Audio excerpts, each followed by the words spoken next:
Hi, and welcome to our day number 3. And today we'll practice explain all the steps. Like I will try to explain my best the steps to outsource efficiently a team. So, like what we saw in the day number 2, a good way to outsource your team is, like, for instance, to go to Upwork.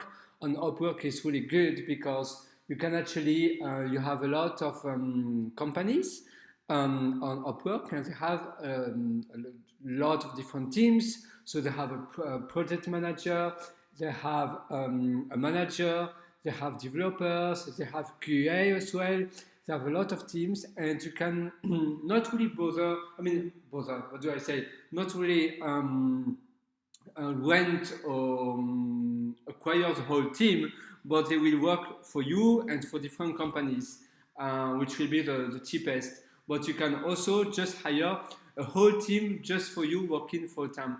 But for your project, I don't think it's, especially in the beginning, it's not needed for you to hire a team directly, like full time. On Upwork, you have a lot of them, and they are really good, really efficient, really professional. I will actually send a few links of some good ones. I know on Upwork. You will have that one on the resource PDF after this day. And all of them I will paste to you, I will share with you.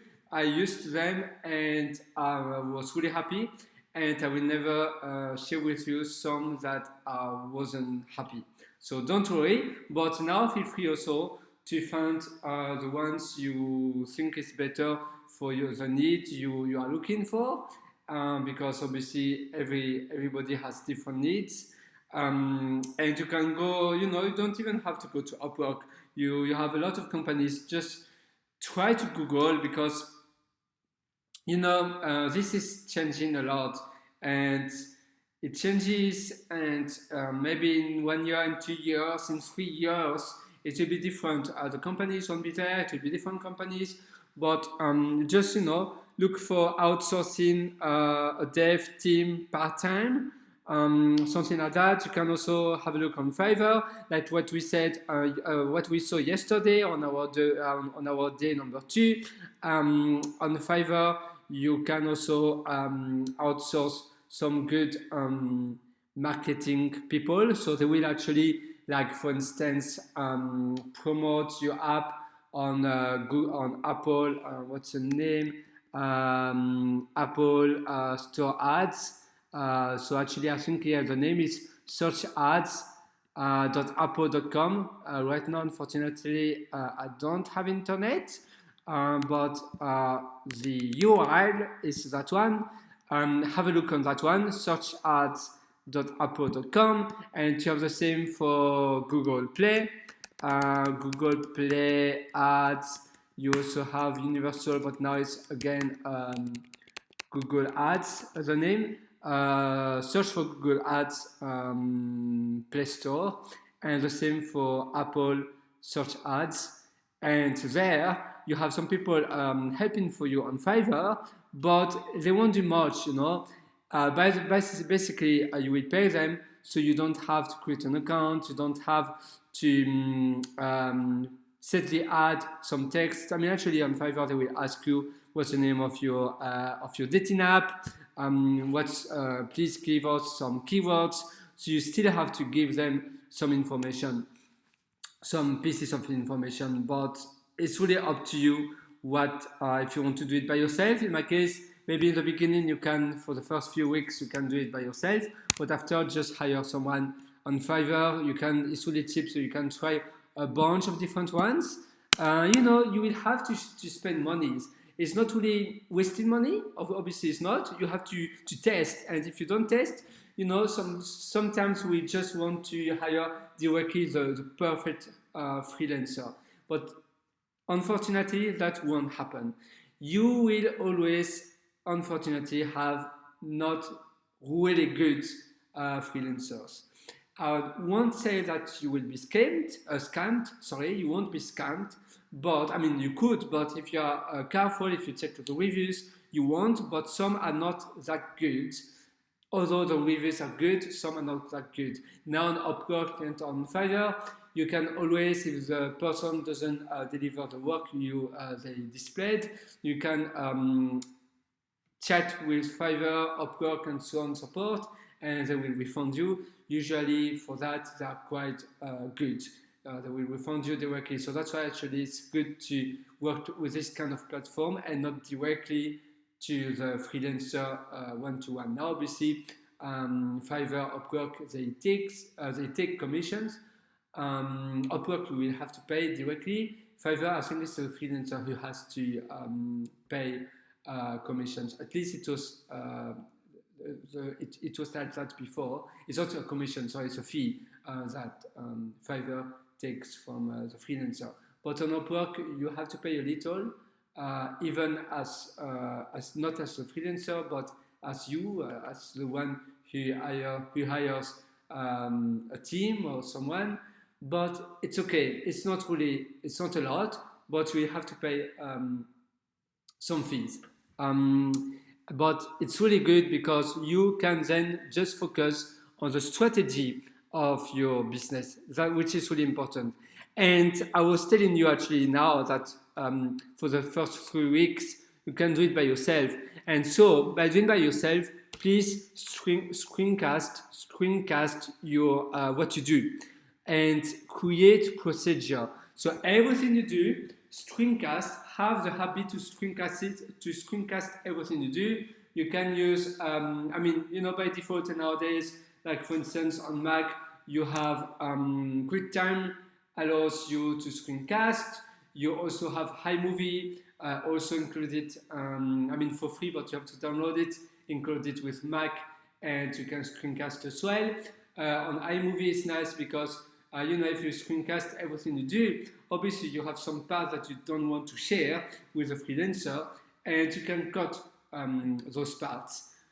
In my case, personally, I use ScreenFlow, which is also really good. So yeah, that one, ScreenFlow. It's only on Mac as well, but you have to pay for that one. However, I really like how it works. I'm just used to that one actually. Maybe that's why I really like how it works. But iMovie is also quite good, but to me it's much heavier, however. And the same for QuickTime. When you screencast, the files are much heavier. What I noticed. But ScreenFlow, it's amazing. You can do so much. I just use that one. And you can easily cut what you don't need, and you can add text also easily. Like when you do something, if you don't want to speak, you can just add a text, and so the freelancer who will watch your video will know exactly what he has to do. And by creating process for when you will hire someone, it will help a lot for the communication. You will know that your freelancer will know what they will do, and they won't send a lot of emails, or at least you won't pay them for doing something you didn't ask. And also, it helps you to make your business like a franchise. You can even sell your business or take your retirement, but still be the main founder, but having another manager for your main business, and it will still be on autopilot thanks to all the processes, all the procedures, because anyone who just needs to look to the screencast and all explanation you explain there, they will just have to follow step by step. You can also use Google Sheets, for instance, and on Google Sheets you can explain step by step what you do. You can use Pages on Mac, on Word or OpenOffice, LibreOffice. Now it's better because OpenOffice, I think, is dead. But LibreOffice, where you can just add all procedures, everything step by step. Okay, so for the moderation, you have to do this, and this. For the referencement, for the SEO, once a week you have to do this, and this. Every month you have to pay this and this and this people from my company, which and you will mention the bank details in there, and so that way you can even easily outsource also the accounting and paying everybody.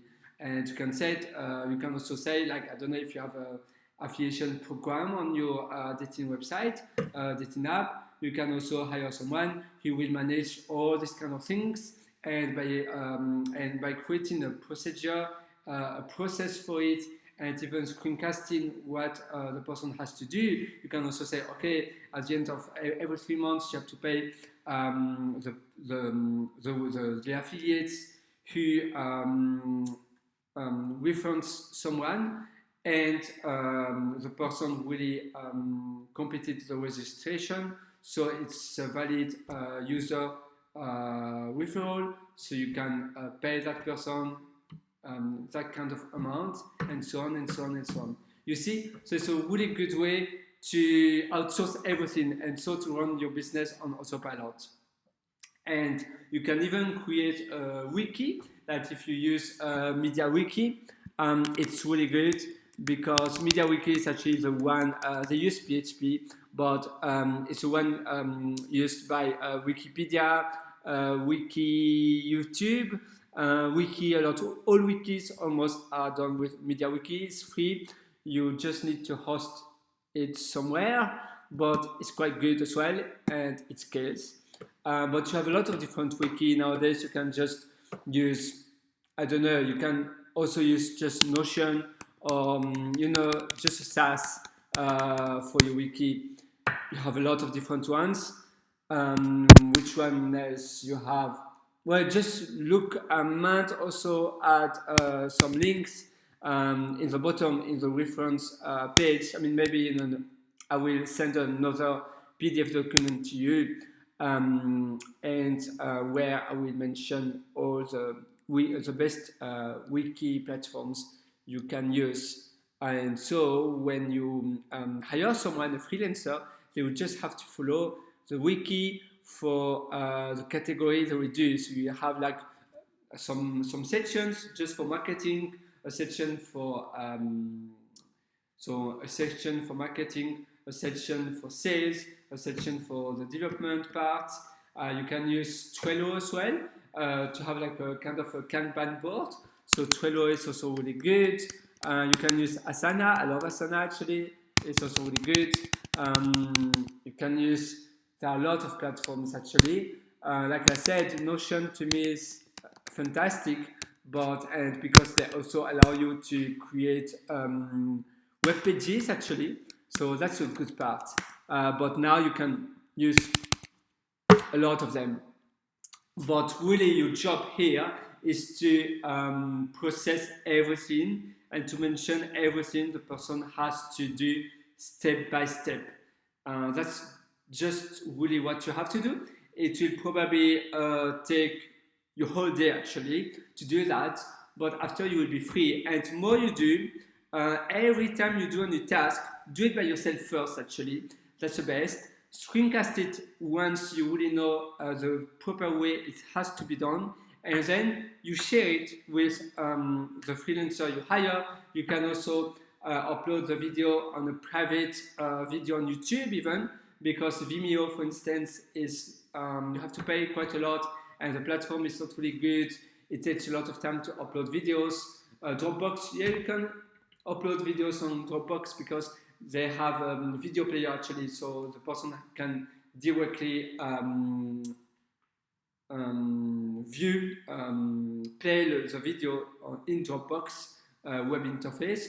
But to me, yeah, YouTube is probably the best. Just set all your videos as private, and on Drive also you could do that. But now on Drive, on Dropbox, they have size limitation. However, on YouTube, you don't have any storage limitation, and it's totally free. So that's why, to me, it's the best way to store the videos. On Facebook, you could also have a private group for the people you outsource. That's also a good way to do that. So you create a private group on Facebook where you share all the videos, all the contents, step by step on Facebook, and it's only for your freelancers. You can have one group for the marketing team you have, for the sales team you have, for the dev team you have.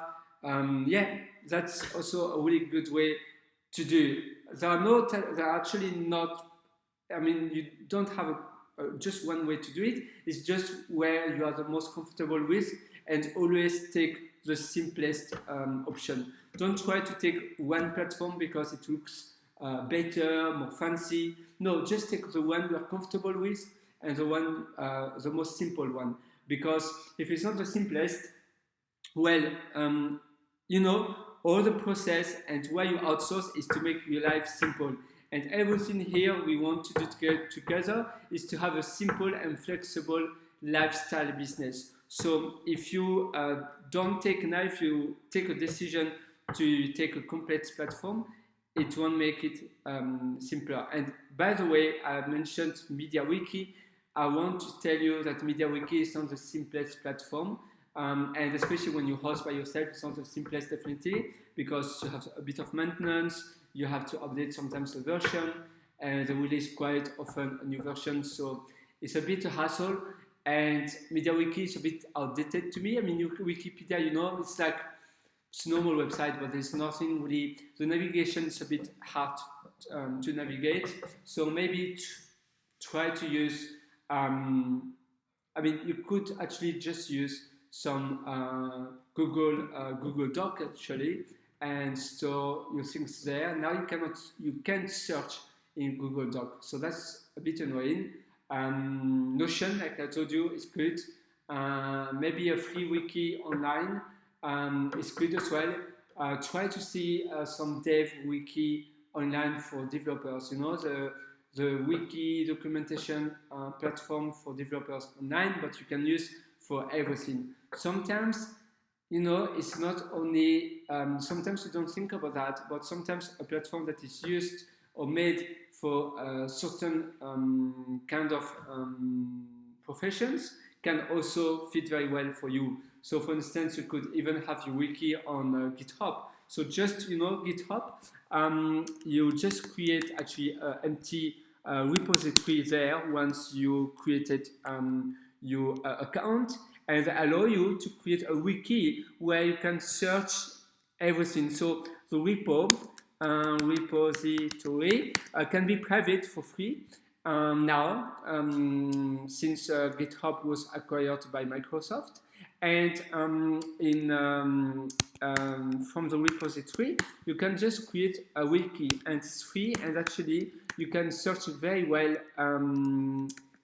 for any pages. So, and you can actually have one repository for sales, so you will call it sales.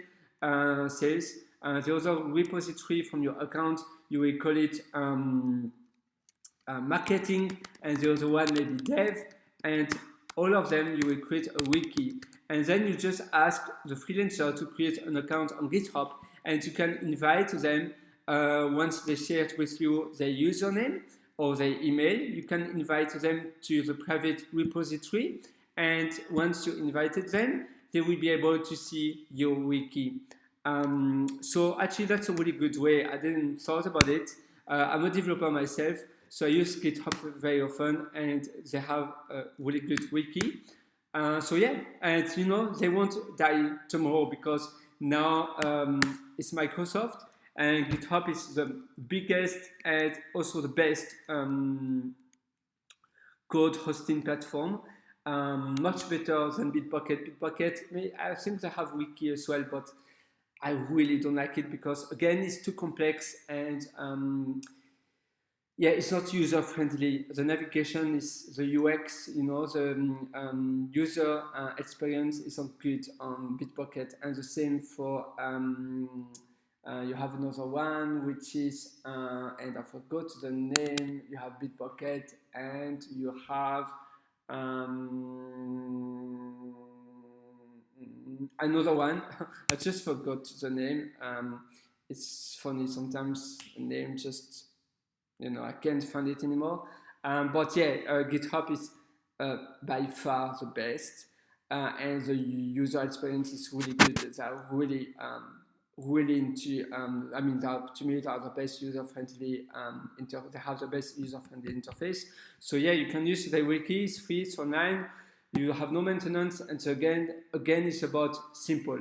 Don't try to have a platform, don't try to find a wiki because like you think, oh, GitHub is only for dev, it's not good. No, you can use the wiki for, for doesn't matter if you don't use code in the repository. It will be an empty repo, and you just have and you enable the wiki from the repo. So you might go, normally by default the wiki is enabled by default, but if it's not, you go to settings and you have to check a checkbox there to enable the wiki. Okay, it's all for now. Good luck, and we'll see tomorrow for the day number 4. See you.